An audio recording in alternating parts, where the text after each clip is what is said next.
So you guys know the name. So it's a lot. Who has a question? Well, actually, I had a question which I've discussed. So one time we looked at this has to do with the movie that you showed. Wow. And so the question I asked was, I just went back and looked at Murtaugh and all that. Yeah. And so we were looking at the outflow velocity. Most of the gas comes out at roughly the escape velocity.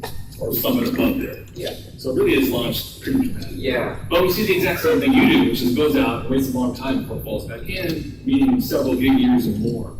Yeah. So the question was, is that what you saw, high velocity outflow on the way out? There we are. So I think there's two things I think going on. One is that, so I guess to answer your question, the vast majority of stuff we see outflowing at every redshift is outflowing at like around half or lower of the escape or circular velocity. So we don't see the same kinds of fast outflows that fire does. And I think that comes down to the difference in the implementation of our feedback physics. So fire very heavily relies on this momentum injection model, essentially to jump straight to the momentum you would get from your bubbles, whereas we're dumping everything as thermal energy. So if you can't build up the kind of momentum boosts that granted, I think the momentum boosts aren't necessarily a bad idea, but if you have this hot bubble that pops out of the ISM, the shell is moving very fast because it's been accelerated, but the hot mass inside that bubble, it doesn't have the kind of velocities that like fire does, or like the direct wind injections from Illustrious does. But one of the neat things about playing around with this set of equations of motions, I mean, your initial conditions can include an R dot, so you can do a combination of ballistic and buoyant winds, where you start out with ejection at circular velocity, and then you probably will get very similar behavior to the fire winds, where you're shot out fairly quickly, and then you fall down much more slowly than you would expect from free fall, and probably you'll bobble around the equilibrium entropy as well. The latter is clearly going on the far side. Yeah. I'm just saying the way up. You see these rapid outflows. Yeah. I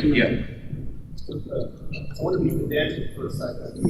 On a circular velocity, it's not the escape velocity. No, it's proportional to, So, yeah. Close to the galaxy, circular velocity is like 1/3 of the escape. Yeah. That was the pedantic point I wanted to make. Yes. So I had a related question, right, to Norm, what Norm asked. Actually, if you just sort of think of the whole feedback, the hot feedback injection as like a Weber et al. Problem, but applied to the circumgalactic medium, not to like a local patch. It does exactly what you were describing. It's fast at the beginning, but when it expands to a galaxy size, it just becomes like a sound wave. Yeah. And it's sort of like, you can almost describe it as a hydrostatic atmosphere. It's no longer an outflow in the sense of what people talk about. There's a really interesting paper on arXiv right now. I can't comment in too much detail for reasons you might guess, but I would recommend reading. It's by Cassandra Locas, I think. It's Fast Winds Drive Slow Shells, and it's exactly what you described. That's what we see in our simulations. For example, Fermi bubble simulations are exactly this. Yeah. You see that. Yeah, no, it does. Yeah. And I mean, I think, is Evan still here? No. But her high resolution simulations, the shell that they drive, like just by eye, it sort of does look like this super bubble driven by a wind solution, where you've got this shocked wind and a swept up shell. But it slows down. But it's decelerating. Yeah. Become big enough, it's no longer like we were talking, sound wave. Yeah. slow. Yeah. Yeah. It's gonna slow down. Yeah, exactly. You're sweeping up so much material. the speed, or in other words, the speed of the shock is equal to the sonic speed. Yeah. So I guess, I mean, I think that answered my question, was the observational question. What is the observational signature to differentiate between the two? I mean, you mentioned the velocity. That's presumably also related to the velocity we would observe. Yeah. Anything else? No, X-ray emission. X-ray emission will be stronger in ballistic rather than this Yeah. point. Yeah. Yeah. Shell, It's not so obvious. no, shell structure. Well, the X-ray emission inside the bubble, it's a huge problem. You've got my copy. Good. But But that'd be of course, you're going to produce that as I think the big difference is in the ballistic model, in one of these like galaxy-sized Weaver bubbles, you have a massive, massive column of this swept-up shell, and that would have a very different observation. That's ultimately what pumps your speeds down, is that you're dumping momentum into this stuff that you're sweeping up. So you would have this huge amount of cooler swept-up medium. That I don't know. That's of course the got to actually sit down and calculate these numbers. Ben, if this hot, if this multi-phase CGM gas, which is observed by COS, if it is sort of somehow tracking the internal motions of the hot phase, then it sort of is consistent with what you are saying, that the hot phase is not really, it's less than the scale velocity, right? Yeah, absolutely. My eighth question is, if the stuff is spending so much time aloft, then coming down after a couple of big years, and then it's presumably in some sort of denser phase, can it form stars? While it's aloft? Yeah. Or I guess it would probably be while it's coming down. I would believe so. I know there's a lot of really interesting recent observations of star formation in outflowing material. But that stuff is, I don't know if the stuff would be coming down with enough density to be self-gravitating is the issue. So the star formation in outflows, that's usually like entrained ISM and like the shocked material on the edges. I have a hard time seeing it cooling and then also collapsing before it returns to the ISM. Train stars have last year. Yeah. Oh, yeah. There's a couple of these studies, but I think that those are stars that formed out of cool, dense material that was entrained from the ISM, rather than hot material that then cooled and collapsed in the CGM. I would argue it's still in space. Yeah. Okay. So like the bullets, the dense bullets that have been trained, those would be forming the stars. Is there enough time for that? If you see how far it's gone, the outflow, and you see the age of the stars, is there enough time for that? I'm not sure. Is there any observation? It's still a strain. You do see that, right? So the outflow densities are 1, 10, 10 to the 4, 10 to the 5. 10 to the 4, 10 to Closest 5. we can. So then your free-fall times are short. Once you get those kind of densities, free-fall times are less than As long as there's no shear. well, there isn't, because otherwise the bullets will Yeah, that's shear at all. Yeah. I wanted to comment on the galaxy-sized Weaver bubble that you were talking about. I seriously doubt those models for the following reasons: is that one is that they drive such long high star formation rate for like 1 gig a year continuously, which creates the continuous wind. In reality, we don't have that kind of thing, so we have episodic star formation rate, like less than 50 million years, then shut off, then again come back. So the wind is not continuous. The second is that the only problem with analytical models is that it is spherical symmetric. So, and actually what we have is something like conical.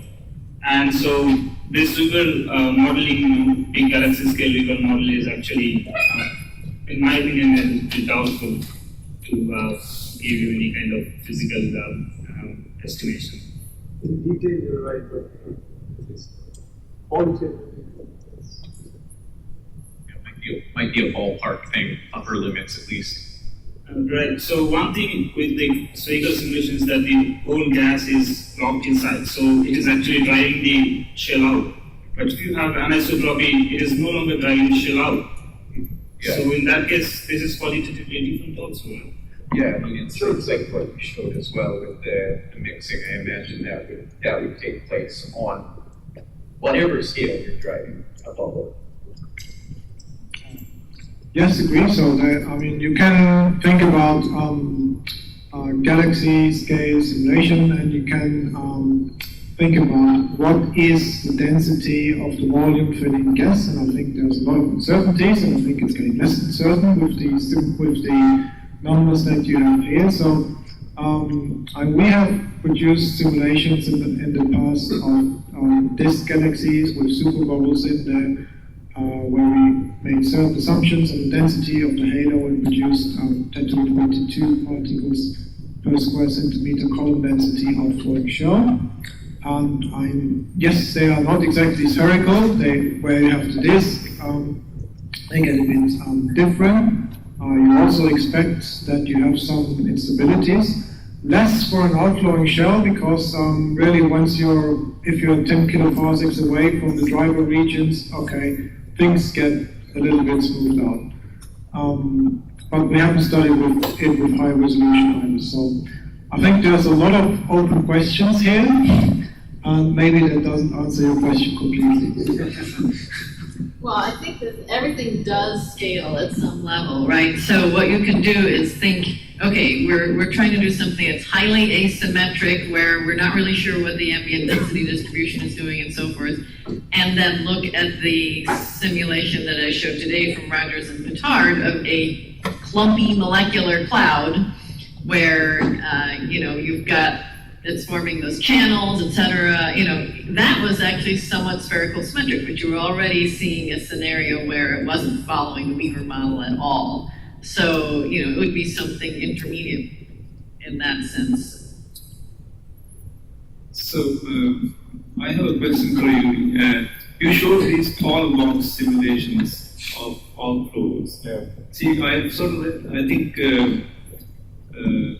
Dante Martisi and the company have criticized those simulations for a good reason. And the good reason is that you don't have a steady wind solution in Cartesian geometry. In other words, if you want to get the wind right, you have to have a sonic point, and that's only possible if you have a point source of mass and energy. You just need divergence. Yeah, you need divergence, essentially that. So it's actually important to realize that and not rely too much on these vertical simulations would be right. No, but this is not necessarily the outflow like standard wind solution. So this normally is simply ejection of material, and the outflow is so every particle accelerated goes up, and the profile is not the profile corresponding to the wind actually. So there's no interrelation between normal wind solution, steady state particularly. So I think to rephrase probably what you're saying, so it's okay to approximate these things locally as tall boxes, but if you go to the scale of disk, a few times the disk radius, then you have to worry about this. You see, as I told that there is a single stellar population, single progenitor population. So it's given, the number is given, and therefore when we exhaust, the outflow will down. Means that if you set down a continuous formation with some continuous rate of supernova explosion, you get something on the level, the outflow mass staying somehow at a given height, and that's all. There's no mass entry and mass transport far away outflow at heights. So this is more like a fountain type of business. Yeah. So I have a question for Jesse, and this is, you talked about feedback, you talked about positive feedback. Usually, we are used to thinking of negative feedback in that energy injection suppresses star formation. So I, just wanted to know what is the relative importance of the two. Overall, probably it still suppresses star formation, right? So that's the biggest puzzle in front of me for studying in such kind of regions. So I really I cannot distinguish if it is a positive feedback or negative feedback happening there. So it's for example, one of the clouds which I showed, W3, W4, W5 complex. So if you look at the different peripheries, you have the signatures of feedback in terms of thermal temperature map. If you consider a certain area, there will be a high temperature. That's basically from the shop you can see the high temperature, and then the photo evaporating gas in the H-alpha image you can see photo evaporating gas going out of the cloud surface. So these are some of the signatures that the cloud is impacted by the feedback from the massive stars. But in terms of negative feedback or positive feedback in this case particularly, so I would say if it is a very high efficiently forming stars or very actively very massive stars, then I could say it's a positive feedback is acting. But then if there is no stars or the cloud is just dispersed the certain locations, then I could say that it's negative feedback. But I do see both aspects there, right? Some part of the cloud goes the high star formation and more number of stars, and some part doesn't even form stars. So it's really difficult to answer at this stage, what's the that's the biggest puzzle. I can give some examples. Sorry. I'll frame this. The glib comment is, I'm positive without doing any modeling that enough positive feedback eventually leads to negative feedback. And so the statement has a temporal dimension that we need to consider, and that's the comment I would make. So if you answer in that context. So I can give an example, and this one is actually with W3, which is one of the objects that Jesse showed. So that was a really big super bubble. And then there's one of the triggered star forming regions that's on the corner of that is, what is it called? NGC 1796 or something like that. So there's an NGC object that's on the corner of that, meaning that it is dispersed enough that you can actually see the stars, but you can still see a shell in the corner of it, which is much, much smaller, maybe only 10% or 5% the radius of the original one. And then on the shell of that one, you can see a currently star-forming thing that's still totally molecular and embedded, and that's W30H. So you can see at least 3 generations that have gone there, but each one is subsequently smaller than the original one. But one thing that kind of does throw a weird loop into it is that for these extreme objects that we were looking at with Markarian 71, for example, you could see that there are the 2 giant star-forming clusters there, and that there was one of them came first and the other came second. And so there's a question about whether, the second one was formed, and that was the more massive one. Was the more massive one formed in part because of some kind of triggering from the first one? And you see that in other starburst regions where you've got multiple supermassive star clusters. Yes, another comment, there exists a maximum star formation rate density.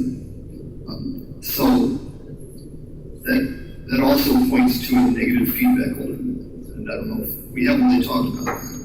Maybe we will. So what do you mean by maximum star formation rate? Anything you're referring to is well below. People look at the star formation rate per square parsec or kiloparsec of the disk. There's a rate, a kind of surface density that's not exceeded. So there's a large dynamic range of measurements. No, it's not exactly the measurement. It's more of an observation. Yes.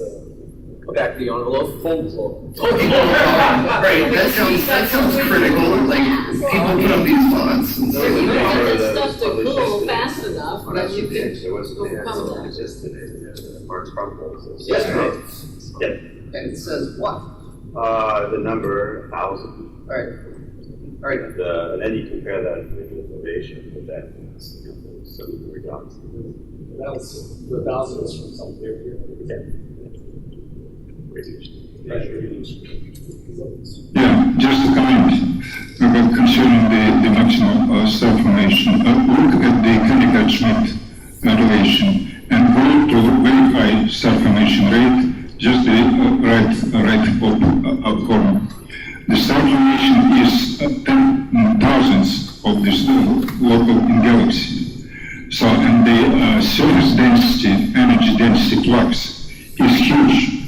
It's enough to destroy totally the galaxy. And my impression is from this, the Kennegaard-Schmidt diagram, is that the maximum self-formation is just somehow depends on the time scale, corresponding time scale to destroy the self-formation at all. And in principle, all this depends on the energy flux. Before you go to the surrounding medium or getting material out. So this is the point. So I'd like to say something about our point. That's the thing in the upper right. So there, you see the supernova going off. We see them every year. And they produce almost zero feedback. They expand, you can watch them expand. They get to about 0.3 parsecs and then they stop expanding. And that's because, it's easy enough to show you, go 10 to the 51 ergs, divide by 0.3 parsecs cubed, and you get the dynamical pressure of the disk. Okay? And the disk is a lot thicker than 0.3 parsecs. So the supernova are not supporting that disk. They're not providing much feedback either. So this is an extreme case that we hope to sort of quench those. They're radiating like crazy too. But the star formation rate there is set by the Kennegaard. Now there are various claims of maximum surface density fluxes, which have been propagated by me and my co-authors in many cases. I'm ambivalent as to whether I should leave this thing. That's why I was somewhat skeptical.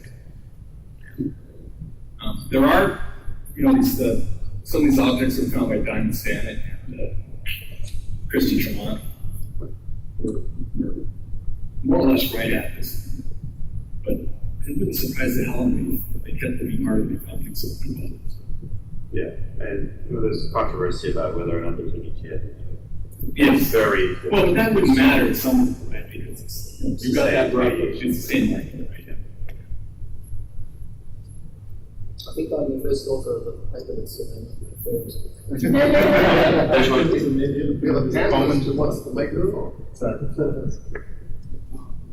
Maybe a comment on that from a slightly different perspective. So we had a paper a couple of years ago where we looked at feedback in star clusters, and it's possible that the self-gravity of the star cluster on the gas is actually so strong that no sort of feedback will get the gas out. And we see such star clusters, so the limit is about, typically the sizes are a few parsecs, and the limit is about 10 to the 5, 10 to the 6 solar masses, depending on the assumptions and feedback that you assume, supernovae, radiation pressure, stellar winds. And it's clear that those star clusters cannot throw out their gas. But they still have a maximum density. So, and that's they do have a maximum density. So star clusters themselves have maximum density because it's a roughly fixed IMF. That means you have a maximum luminosity per surface area. So what's that, the maximum density? It's a maximum surface density. Okay. I don't remember. It's in the centers of molecules and in the centers of clusters. If I remember, it's like 10 to 11 per square kiloparsec or some stupid. Okay. Right. Well, for the star clusters that I know, we know that they go up to 10 to 7 solar masses. Yes, those are really puffy objects, right? 10 square parsecs. Exactly. They're bigger than the more compact ones. points, and then there's a scaling. How does that compare to your limit? So it is that same limit. Basically, the radius scales like, I think it's r to the 3/5, if I remember right. Okay, so it's right at that limit. What's that? It's right at that limit for the star clusters as well. Exactly. Yeah. Okay. Yeah. Now, I have a theory for that, which is true. Which is so how do you make a star cluster? Right? You push gas in. Well, you got to make it hurry because the gas starts turning into stars. So now the question is, okay, you cram gas into a small volume, what happens to it?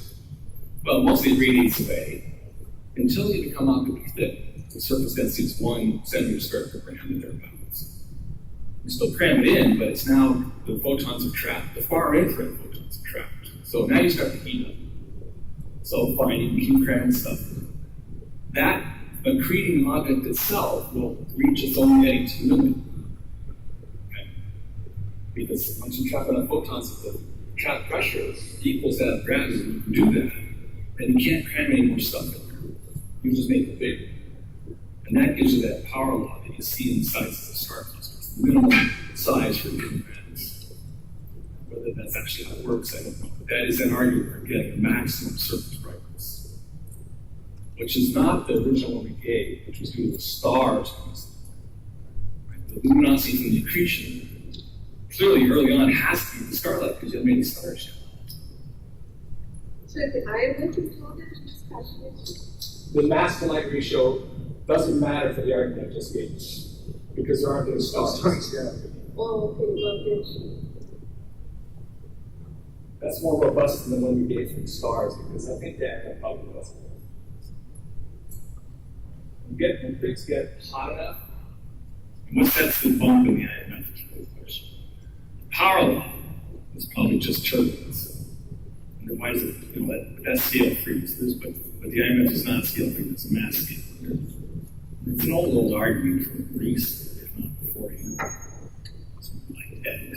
Like, you put in a passive and pick out a big scale, and that gives you a mass scale. And that's probably got to do with the quality of the business. And if that's the right argument, then it depends on the temperature in the gas you're performing. And in the Milky Way, the temperature is always the same. It's 10 or 20 Kelvin because it's optically thin gas. And it goes down to a temperature where you can see the cosmic rays.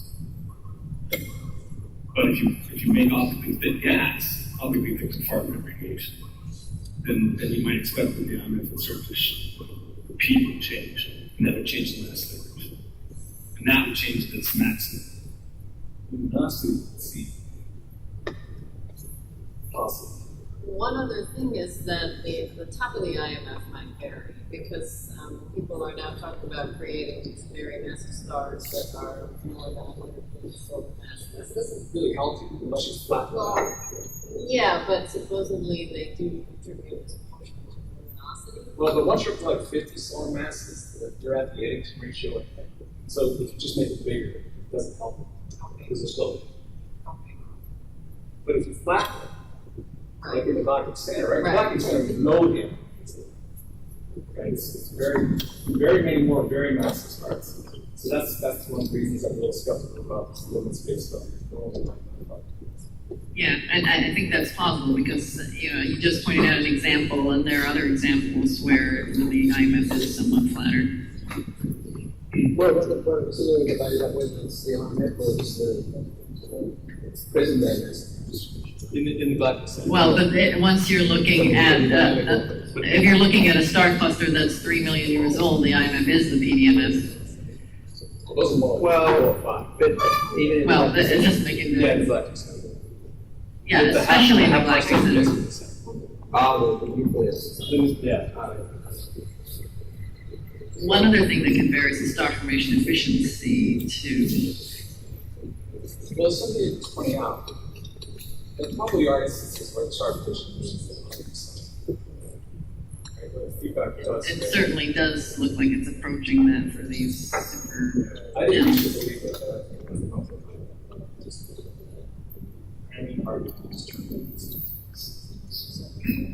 So I think A second. I think we have to end here. This last question, I just wanted to get people's reaction about this possibility of cosmic ray acceleration and termination of the river shock.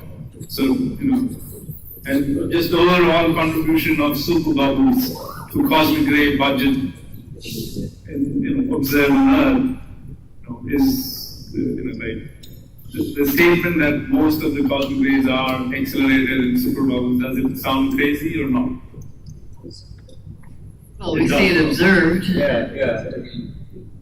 And what's the acceleration site? Does the termination shock sound like a reasonable place to accelerate this? I mean, it's pretty ignorant of the field, but from what I have seen, it doesn't sound like a crazy argument to me. Well, it could be compositional impressions. It's a silly question. So, it's a silly question. So, there are individuals who are remnants, right? So, are these the places where your LOB, like OVA, massive stuff is born? That kind of a cluster? What I meant is, one usually sees, individuals who are remnants, isolated who are remnants, but we know that the massive stars have usually born in OVA association cluster. That's a good question. So maybe. Yeah, but if they're inside a hot bubble, you shouldn't see it, right? Well, that's true. That's the Yes, question. you can see it. That's Yeah. the question. So then Yeah. that's good. So what are they? No, the ones that you see that are isolated. Yeah, that's his question. Well, I thought you were asking me where. No, the ones that we see are isolated. Yeah, that's what she says. That's the question. If they're not Well, isolated, you can't see it. Yeah. So I think Bingham's question is, what are the isolated supernova remnants that are core collapse supernova remnants? Which is most of them. So are those from superbubbles or not? I don't know if we really looked at that. I guess most of them aren't. So, I mean, what we're doing is a survey of isolated O stars in the SMC. And so we're finding that, as you might expect from the cluster mass function, that there's something 25% of all the OB stars in the SMC. So sure, you're going It's to part find. of the cluster mass function. Yes, that's right. They're the tip of the iceberg, Tip and of the little iceberg. dinky ones. Yeah. And then there are runaway O stars. So, Okay, that's good. well, again, that's something that our survey is meant to try to figure out. So it could be much higher than, well, it might not be much higher than 20%, but it could be a significant fraction of the field of stuff. Is it survey LMC? SMC. No, we're just in the process of starting to figure this out because we've just gotten the Gaia data that will show the. There's also this. There's also this missing supernova remnant problem, right? That we cannot account for number of supernova remnants and the stars. Yeah. Say that's 20% what you expect. So then those have to be the ones in the super bubble. Right, so that's what. Yeah. You see Yeah. 20%. Yeah. You only see is You only see a Well, then that's perfect. Those Yeah, numbers are 80% exactly super perfect. bubbles, yeah. In fact, that doesn't even take into account the runaway supernova. So 20% is exactly what you would expect for the tip of the iceberg. for the tip of the iceberg. Right, exactly. So a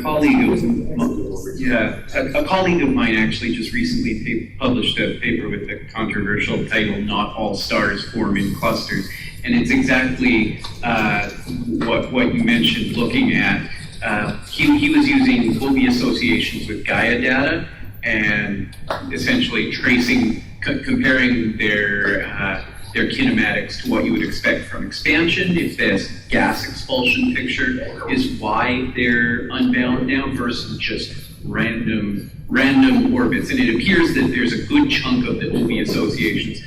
They're just sort of, they randomly happen to be near each other. They weren't just a more compact object that then expanded They're not outwards. random. They're called associations. I mean, they're co-spatial, but they weren't. They're not at Coming out the. of a much smaller. They're not exactly. So when these things go off, they're not going to be close enough to overlap each other's supernova remnants. And the other thing is when they're really small, then they will evaporate relatively quickly. So Yeah. it's hard to distinguish between tip of the icebergs and truly isolated. Yeah.